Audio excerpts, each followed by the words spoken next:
अस्सलाम वालेकुम नाज़रीन, सरापत आपसे मुखातिब है। दो तीन अहम तरीन खबरें आपके सामने रख देते हैं, लेकिन एक बात बड़ी वाज़ेह हो गई है और वाज़ेह बात यह है कि पाकिस्तान की जो जड़ें काटी गई हैं, पाकिस्तान जो खोखला हुआ है, ये मुल्क जो बर्बाद हुआ है, इसके अंदर सिर्फ हाथ सियासतदानों का नहीं है, बल्कि पाकिस्तान के इदारों का खुलकर उन्होंने इसके अंदर अपना हिस्सा डाला है। पाकिस्तान के मीडिया ने तबाही की और उसके बाद पाकिस्तान की जो अदालतें हैं, उन्होंने खुलकर इस मुल्क को खोखला किया है। माजी के बहुत सारे फैसले मौजूद हैं, यानी यकीन करें कि पाकिस्तान दुनिया की जो अदालती निजाम है, इंसाफ का निजाम है, वो तरक्की करता है, वो बेहतर से बेहतर होता है। हमारा अदालती निजाम पीछे की तरफ से तरक्की करता है, ये पीछे जाता है, ये और निचली दर्जाबंदी पर आता है। दुनिया में जो इंसाफ का जो भांपा जाता है, जिन बुनियादों पर वो ममालिक भांपे जाते हैं जहां पर इंसाफ लोग महसूस करते हैं कि उन्हें इंसाफ मिलता है। पाकिस्तान की जो दर्जाबंदी आखिरी 8, 2, 10 मेरे ख्याल में जो ममालिक हैं उनमें पाकिस्तान को शुमार किया जाता है। यहां पर अदालतें फैसले ही नहीं देती, यानी नस्लें बर्बाद हो जाती हैं, लोग मर जाते हैं, लोगों की नस्लें तबाह हो जाती हैं, लेकिन अदालतें फैसले ही नहीं देती। अदालतें मुकदमे सुनती ही नहीं है और ना इनके ऊपर फैसले जारी करती हैं। अब भी यानी पूरे पाकिस्तान में आप घूम लें, कहीं पर भी आप किसी से भी पूछें तो वो ये नहीं कहेगा कि मुझे पाकिस्तान की अदालतों के ऊपर यकीन है। लेकिन जो हालिया पाकिस्तान की अदालतों का चेहरा है खुलकर सामने आया है, उससे एक बात बड़ी वाज़ेह हो गई कि पाकिस्तान की अदालतें बाकायदा से सहूलतकारी का किरदार अदा कर रही हैं और ये बड़ी बदकिस्मती है, ये बड़ी बदनसीबी है और ये रोने का मुकाम है कि हमारी अदालतें उस तरह से हमें फैसिलिटेट नहीं कर रही। आप इमरान खान से इख्तिलाफ करें या खान से हिमायत करें या खान को यस कहें, आप ठीक समझे या उसे गलत समझे, एक बात खान कर गया है और वो इस निजाम को नंगा कर गया है। इस मुल्क के जो असल किरदार थे, जो असल प्लेयर्स थे, जो असल नुक्ते थे, जो असल जॉइंट्स थे, उन्हें खोलकर अवाम के सामने रख गया कि ये पूरा सिस्टम है पाकिस्तान का, ये सियासतदान है, ये मीडिया है, ये जुडिशरी है, ये पाकिस्तान की सिविल सोसाइटी है, ये पाकिस्तान की ब्यूरोक्रेसी है, ये पाकिस्तान के असल फैसला साज, ये करता धरता, ये जनाब इनका चेहरा है और ये इस तरह से करते हैं और इस तरह से मामलात को आगे लेकर जाते हैं। मैं से दो केस स्टडीज आपके सामने रखना चाहता हूं और खुद ही आप अपनी कॉन्शियस का इस्तेमाल करते हुए, अपनी जहानत का इस्तेमाल करते हुए एक आम फहमी के साथ इसके ऊपर बैठकर सोचिएगा कि कम से कम इस मुल्क के साथ किया क्या जा रहा है, हो क्या रहा है। एक मफरूर इश्तिहारी प्रोक्लेम्ड ऑफेंडर एलानिया मुजरिम मियां नवाज शरीफ साहब पाकिस्तान आ रहे और उनके लिए अदालतें इस वक्त क्या रोल प्ले कर रही हैं और दूसरी तरफ अदालतें क्या कर रही हैं। सिर्फ एक टेस्ट केस के तौर पर दो केसेस आपके सामने रखता हूं। मियां नवाज शरीफ की जो राहदारी की जो जमानतें हैं, यानी हिफाजती जमानतों के हवाले से आज दरखास्तें जमा करवाई गई हैं, उनके ऊपर 1:30 पर दरखास्तें दायर होती हैं। अगले 10 मिनट में दरखास्तों का नंबर लग जाता है, रजिस्ट्रार कहता है कोई एतराज नहीं है। उसके बाद आधे घंटे के अंदर समाअत शुरू हो जाती है और उसके बाद जो नैब प्रोसिक्यूटर हैं वो बिन बुलाए, यानी बगैर किसी के बुलाए खुद अदालत में पहुंच जाते हैं और खुद अदालत में जाकर कहते हैं हमें मियां साहब से कोई शिकवा नहीं है, लिहाजा आप बेशक उन्हें जनाब जमानत दे दें। ये सारा प्रोसेस जो हुआ है, बहुत सारे साफी रिपोर्ट कर रहे हैं 10 मिनट में हुआ है, बहुत सारे लोग ये कह रहे हैं आधे घंटे में हुआ है, बहुत सारे लोग ये कह रहे हैं कि 45 मिनट में हुआ है। इससे ज्यादा टाइम में ये सारा प्रोसेस चला ही नहीं है, यानी 30 से 40, 35 से 45 मिनट में, यानी 35 मिनट में उन्होंने मियां साहब के केसेस को शुरू भी किया, नंबर भी लगा, एतराजात भी खत्म हुए, खल्ली वली सब कुछ करके इंसाफ देने का जो सिलसिला है वो इस मुल्क के अंदर शुरू किया गया। इधर ही रुकिएगा, दूसरा केस स्टडी सुने। खदीजा शाह, डिजाइनर जो इंटरनेशनली जानी जाती हैं, पाकिस्तान की पहचान है, बैनुल अक़वामी लेवल के ऊपर, बैनुल अक़वामी लेवल पे ऊपर एक पाकिस्तान का गुड फेस है। उनके हवाले से 25 मई को उन्हें गिरफ्तार किया गया था। 25 मई को, ऐसे तकरीबन 5 माह पहले उन्हें गिरफ्तार किया गया था और आज उनकी जमानत हुई है। आज ही के दिन उनकी जमानत हुई है और आज के दिन जब जमानत होती है तो लाहौर हाईकोर्ट का जो तहरीरी फैसला वो ये आया कि जिना हाउस के अंदर आग लगाने के हवाले से हमें कोई सबूत नहीं मिले, यानी वो कह रहे प्रोसिक्यूटर जो है, जो स्टेट है, रियासत है, उन्हें कोई सबूत नहीं मिले कि इन्होंने जिना हाउस के अंदर जनाब जाकर आग लगाई है। वो कहते हैं उन्होंने एक ट्वीट किया था और ट्वीट भी बाद में उन्होंने डिलीट करके माफी मांग ली थी, तो रियासत मां होती है, लिहाजा मां 5 माह बाद उन्हें माफ कर रही है।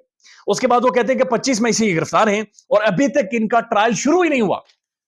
यानी अंदाजा लगाइए कि उस बेचारी का, उसका 25 मई को वो गिरफ्तार हुई थी और आज तक उनका ट्रायल ही 5 माह में नहीं शुरू हुआ। और इधर मियां साहब के लिए ये फुर्ती, 1:30 बजे दरखास्त दायर होती है, 15 मिनट में नंबर लग जाता है, आधे घंटे में जनाब समाअत शुरू हो जाती है, उसके बाद अब नैब वाले भी पहुंच जाते हैं और सारे पहुंच जाते हैं। दिस इज हाउ पाकिस्तान के अंदर अदालतें काम कर रही हैं। इसने बहुत सारे सवाल उठा दिए, यानी ये वही अदालतें जिन्होंने इमरान खान और उनकी वकला की टीम को तिंगने का नाच नचाया। यानी इमरान खान साहब के वकला सुप्रीम कोर्ट में जाकर हाथ बांध कर ये कह रहे हैं कि बराए मेहरबानी इस्लामाबाद हाईकोर्ट को कहें कम से कम फैसले दे दे, छोड़े खान के हक में या उसके खिलाफ है, कम से कम ये फैसले दे दें, फैसला जारी कर दें ताकि लोगों को रिलीफ मिले। वही अरशद शरीफ साहब जो हमारे साफी हैं, वो जख्म हमारे दिलों से नहीं जाता।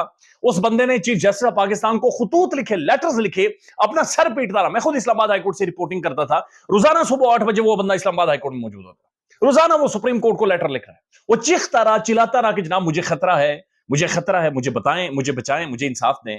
کچھ نہیں ہوا. اینکر عمران ریاض خان 4 ماہ غائب, پاکستان کی عدالتیں اس کے اوپر خاموش. لیکن جب میاں نواز شریف کے پاکستان میں آنے کی بات چیت ہوتی ہے تو عدالتوں کے اندر پھرتی, سب کو آگ لگ جاتی ہے اور انصاف خود چلنا شروع ہو جاتا ہے, یعنی انصاف کو ٹائر لگ جاتے ہیں. وہ طارق متین صاحب کہتے ہیں کہ ڈومینوز کی پیزا ڈیلیوری سے جلد ہی میاں صاحب کو انصاف دیا جا رہا ہے. یعنی کہا جا رہا ہے کہ جناب ایک مفرور کا اقبال بلند ہو, مفرور کو بلایا جائے, مفرور کو سہولت کاری کر کے یہاں پر سارا نظام دیا جائے. یہ وہی میاں نواز شریف صاحب ہیں جنہوں نے انہی عدالتوں میں کھڑے ہو کر غلط بیانے کی, جنہیں انہی عدالتوں نے سزا دی, جن کے معاملات کو انہی عدالتوں نے کھنگالا, انہی عدالتوں نے ڈیل کر کے انہیں ملک سے باہر بھیجا. اور آج اسی میاں نواز شریف کو باقاعدہ سے راہداری دی جا رہی ہے, باقاعدہ سے ان کے لیے ماحول بنایا جا رہا ہے, ان کے لیے راستہ نکالا جا رہا ہے. اور یہ وہی عدالتیں جہاں پر لاکھوں کی تعداد میں کیسز پینڈنگ ہیں, یہ وہی عدالتیں ہیں کہ جو یعنی کو بندہ اٹھا لیا جائے, غائب ہو جائے, کسی کو انصاف چاہیے ہو تو نسلیں تباہ ہو جاتی ہیں, نسلیں برباد ہو جاتی ہیں, لیکن انصاف نہیں ملتا. اب کل کا جو دن ہے, کل 2 کیسز ہیں عمران خان کے جو اسلام آباد ہائی کورٹ کے سامنے, 2 سے 4 کیسز آلموسٹ, اور نواز شریف صاحب کے بھی 2 کیسز ہیں جو اسلام آباد ہائی کورٹ کے سامنے ہیں. کل ڈیسائیڈ ہوگا کہ ترجیحات کیا ہیں. ترجیحات اوبویس ہے, لیکن کل ڈیسائیڈ ہوگا کہ جناب ترجیحات کیا ہیں, سپیڈ کس طرف لگنی ہے, کس طرف سپیڈ نہیں لگنی. یعنی یہ وہ لیول پلینگ فیلڈ ہے جس کے بارے میں بات چیت کی جا رہی تھی. دس از ہاؤ شریف خاندان یا نواز شریف صاحب پاکستان کے اندر معاملات کو مینج کرتے ہیں. دیٹس وائی گاڈ فادر انہیں کہا گیا تھا, سیسیلین مافیا کہا گیا تھا کہ یہ اس طرح سے ملک کو چلاتے ہیں. This is what that is happening, جو آپ اپنی آنکھوں کے سامنے دیکھ رہے ہیں, یا آپ کی آنکھوں کے سامنے, ہماری آنکھوں کے سامنے ہو رہا ہے. سمجھ سے باہر ہے کہ سسٹم کیسے کنونس کرے گا, سسٹم کیسے جنریشنز کو آنے والے ٹائم میں کنونس کرے گا کہ اس نے فیئرلی پلے کیا تھا یا فیئر طریقے سے معاملات کو چلایا تھا. یہ چیزیں اپنی جگہ پر موجود ہیں, اور یہی لیول پلینگ فیلڈ ہے جس کے بارے میں مریم نواز شریف صاحبہ بات چیت کرتے رہیں. اسد مجید صاحب پاکستانی ایمبیسڈر یو ایس کے اندر, اور وہاں سے وہ ایک سائفر بھیجتے ہیں ڈونلڈ لو کا, ڈونلڈ لو کے حوالے سے کہ اس نے پاکستان کو دھمکی دی اور پاکستان میں رجیم چینج ہوئی. انہوں نے عمران خان کے خلاف گواہی دی ہے, لیکن گواہی کے اندر جو انہوں نے باتیں کی ہیں وہ عمران خان کو سچا ثابت کر رہی ہیں, اور وہ ثابت کر رہی ہیں کہ ان کے اوپر دباؤ ہے, لیکن یہ معاملہ عمران خان کے خلاف اتنا ہے نہیں جتنا دکھایا جا رہا ہے. اسد مجید صاحب اپنے جو انہوں نے گواہی دی ہے, جو بیان دیا ہے, وہ کیا کہتے ہیں؟ وہ کہتے ہیں کہ جناب ایک تو ڈونلڈ لو کے ساتھ یہ غیر رسمی ملاقات نہیں تھی, یعنی یہ بڈیز کی دوستوں کی, یہ چڈی بڈیز کی ملاقات نہیں تھی, بلکہ اس کے اندر باقی آفیشلز بھی شامل تھے, اور اس ملاقات کے میٹنگز بھی باقاعدہ, منٹس بھی باقاعدہ سے ریکارڈ کیے گئے, منٹس بھی لکھے گئے ہیں.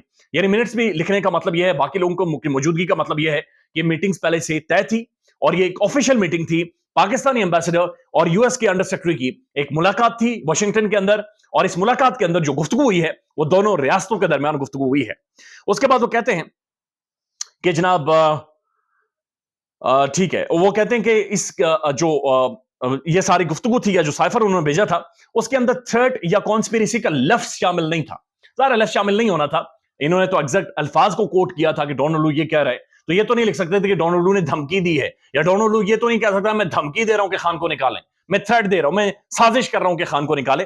اس کے بعد وہ کہتے ہیں کہ جناب ساتھ ساتھ انہوں نے کہا کہ میں نے جو گفتگو ہوئی یعنی ڈونلڈ لو کے ساتھ, اس کے بعد میں نے سجیسٹ کیا, میں نے پاکستان میں آ کر جو سیکیورٹی کونسل کی ملاقات ہوتی ہے اس کے اندر میں نے سجیسٹ کیا, میں نے تجویز دی کہ امریکہ کو ڈیمارش کریں, یعنی اس کے اوپر سازش کریں, اس کے اوپر پروٹیسٹ کریں, احتجاج کریں. پاکستان میں سوال اٹھنے شروع ہو گئے کہ اگر دھمکی بھی نہیں تھی, کانسپیریسی بھی نہیں تھی, تو آپ نے کیوں آ کر کہا کہ ڈیمارچ کریں, آپ نے کیوں آ کر کہا کہ انہیں اس کے اوپر سرزنش کریں, کم از کم پروٹیسٹ ریکارڈ کروائیں. پروٹیسٹ کیوں ریکارڈ کروانا تھا جب یہ ایک نارمل ملاقات تھی, اس کے اندر کچھ تھا ہی نہیں. اس کے اندر وہ کہتے ہیں ان ڈپلومیٹک زبان استعمال ہوئی تھی, اور وہ ان ڈپلومیٹک جو زبان تھی اس کے اندر کون تھا؟ خان تھا, نو کانفیڈنس موشن تھی, پاکستان تھا, رجیم چینج تھی, عمران خان تھا. خیال رکھیے گا اپنا. اللہ حافظ.